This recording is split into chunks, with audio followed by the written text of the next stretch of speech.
ମାହାଙ୍ଗା ନିର୍ବାଚନ ମଣ୍ଡଳୀ ମାହାଙ୍ଗା ବ୍ଲକ ଗୋତରା ପଞ୍ଚାୟତ କାହ୍ନୁପୁର ସ୍ଥିତ ସରକାରୀ ଉଚ୍ଚ ପ୍ରାଥମିକ ବିଦ୍ୟାଳୟ ପରିସରରେ ବିଦ୍ୟାଳୟ ପରିଚାଳନା କମିଟି ଗଠନ ନିମନ୍ତେ ଏକ ଅଭିଭାବକ ଶିକ୍ଷକ ସଂଘ ପିଟିଏ ବୈଠକ ଅନୁଷ୍ଠିତ ହୋଇଯାଇଛି।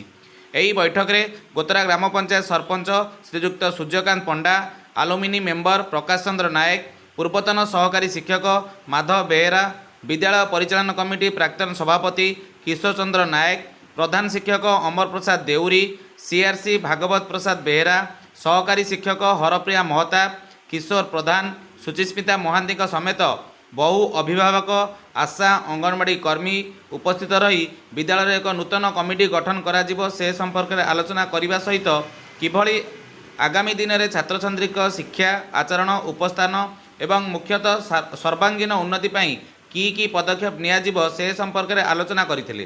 ଛାତ୍ରଛାତ୍ରୀଙ୍କ ପଢ଼ାପଢ଼ିରେ ଅଗ୍ରଗତି ଉପସ୍ଥାପନ ବୃଦ୍ଧି, ବିଦ୍ୟାଳୟର ବିଭିନ୍ନ କାର୍ଯ୍ୟକ୍ରମ ଓ ବିକାଶକୁ ଆଗାମୀ ଦିନରେ ତ୍ୱରାନ୍ୱିତ କରିବା ପାଇଁ ଉକ୍ତ ବୈଠକରେ ମୋଟ 53 ଜଣ ଅଭିଭାବକଙ୍କ ଉପସ୍ଥିତିରେ ନୂତନ ବିଦ୍ୟାଳୟ ପରିଚାଳନା କମିଟି ପାଇଁ 15 ଜଣ ସଭ୍ୟଙ୍କୁ ବଛାଯାଇ ସ୍ୱାଗତ କରାଯାଇଥିଲା।